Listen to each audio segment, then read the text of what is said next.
What is up, guys? Welcome back to yet another brand new Major Ben Gaming video. I do hope you guys are having an awesome day as always. I want to say I'm not feeling the best at the moment, so if I'm, a little bit croaky and not so hyped and energetic, that's because I'm just not feeling great. So, anyway, there's been a ton of leaks. You all would have heard about the leaks recently. I don't want to dive into all those because I just don't think it's the best thing. It's nice to have something to look forward to and be excited about, but it's always like, I don't know, I'd rather hear it from the horse's mouth officially when we're getting games and stuff. I don't like to see all the leaks sometimes. It's cool, but, it's nice to be, watch a trailer for the first time, be excited about something. But what has come from the leaks that I do want to talk about is the fact that a lot of PlayStation PC ports, the sales figures were leaked, which I want to look at and see how those have been doing. But I also want to just read through this little article here, which shows that it's actually very simple for PlayStation to get approval, to get funded to release PC versions of the build.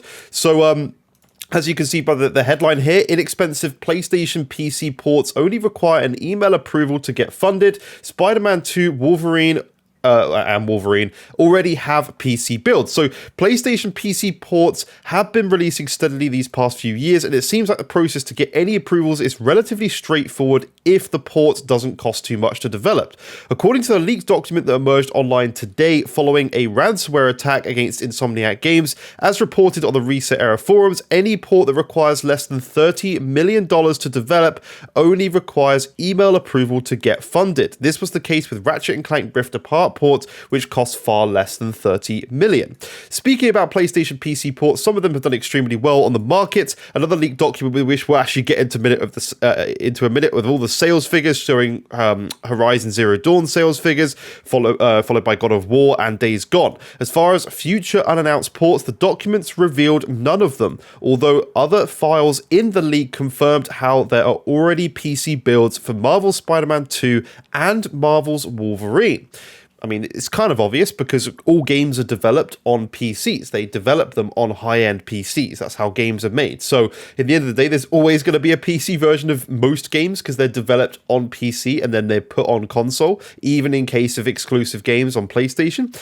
Given how easy it would be to get funding for PlayStation PC ports, if they don't cost over $30 million, it is surprising how Bloodborne is still not getting ported. Given the game's technical issues, however, it is likely a port would be complicated and require much more effort. I was going to say it's probably going to cost more than 30 million. But what I want to look at here is this sales chart here, which also has the text above. So some of the games have done really well and some not so great, like Sackboy, only 62.9k copies. Now, I kind of understand that because on the PlayStation, it has been free countless times via PlayStation Plus and various things like that. So kind of understand why, it's not done well, but then, I don't know, it just seems odd. But Horizon Zero Dawn obviously is 3.3 million copies. God of War 2.5 million. I'm surprised God of War didn't do better than Horizon. I'm really shocked at that. Days Gone 1.7 million. I'm surprised again. Days Gone did so much better than Marvel's Spider-Man. That's an odd one. Uncharted, not the best. Like, I thought that would do pretty well, but then again, I've always wondered why we only have the Legacy of These collection. No one can play. Like, a lot of PC players, you got to remember, don't go out and buy consoles. There's a lot of stubborn PC players who won't own a PlayStation, so they haven't experienced the first, second, and third game, and they're diving into obviously the Legacy of Thieves collection. So a lot of people probably went, well, I don't know, I'm not going to bother with that. That's what I'm guessing.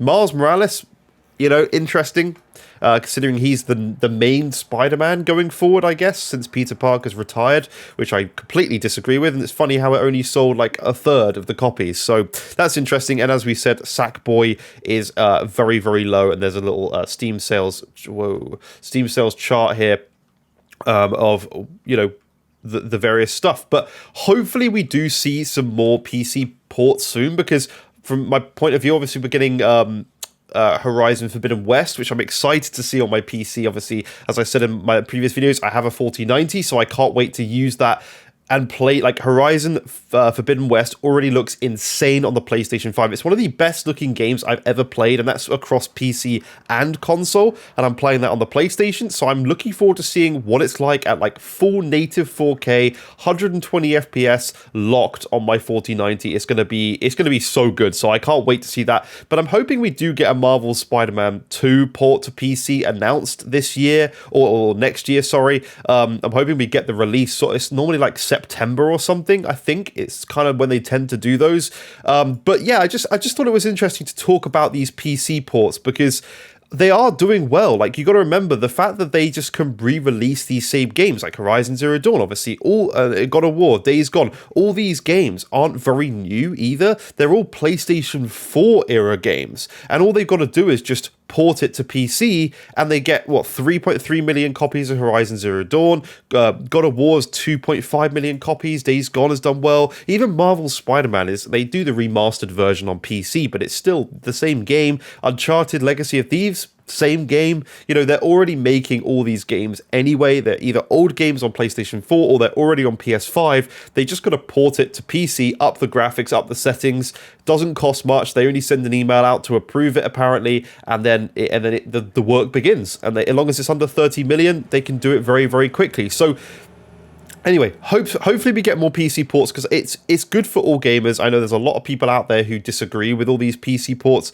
I don't understand that. More people get to play these games. It's more money for Sony, which brings us more games because they can fund bigger experiences. So I don't know what happens with people's brains when they do this stuff, but I'll leave it there. I don't want to dive into all the leaks. Obviously, there's various different things we've kind of talked about even in this article here about Wolverine. There's various other games that have been leaked. If you want to look at those, go and look online. I don't really want to dive into everything and show things on the screen, but Wolverine, as it says, has got a PC build going. I expect most games from PlayStation to come to PC 1 to 2 years after release. I do wish they were a bit more proactive about it. It'd be cool if not day and date for PC, it'd be cool if when Spider-Man 2 launched on PlayStation 5, on that day they kind of do a post about this is when we're going to bring this game to PC. I think the frustrating thing, from my personal opinion, and I know they do this on purpose so people like myself double dip. I bought the game on PlayStation, I played Spider-Man 2, got my Platinum Trophy,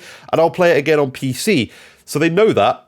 They know I'll double dip, and they don't want people knowing, oh, should I wait just 6 months to play this game because it's coming to PC in 6 months' time? They don't want people to know that. They like to leave it away after launch, a decent amount of time after the PS5 launch, so people like myself double dip. But I think going forward in the future for single player games, I might just try and wait now for them to come to PC, especially as, it seems pretty concrete that we're going to get these games on PC. I at least hope. So if I have confirmation I'm always going to be on PC, I'll happily wait, because I obviously don't want to miss out on these stories, but if they're coming to PC 6 months later, these are single-player games. There's no multiplayer advantage or disadvantage to getting the game early. It doesn't matter. So, yeah. Anyway, that's it for this one. Leave a like, subscribe if you're new to the channel, and I'll see you in future videos. Thank you so much for watching. Bye-bye for now.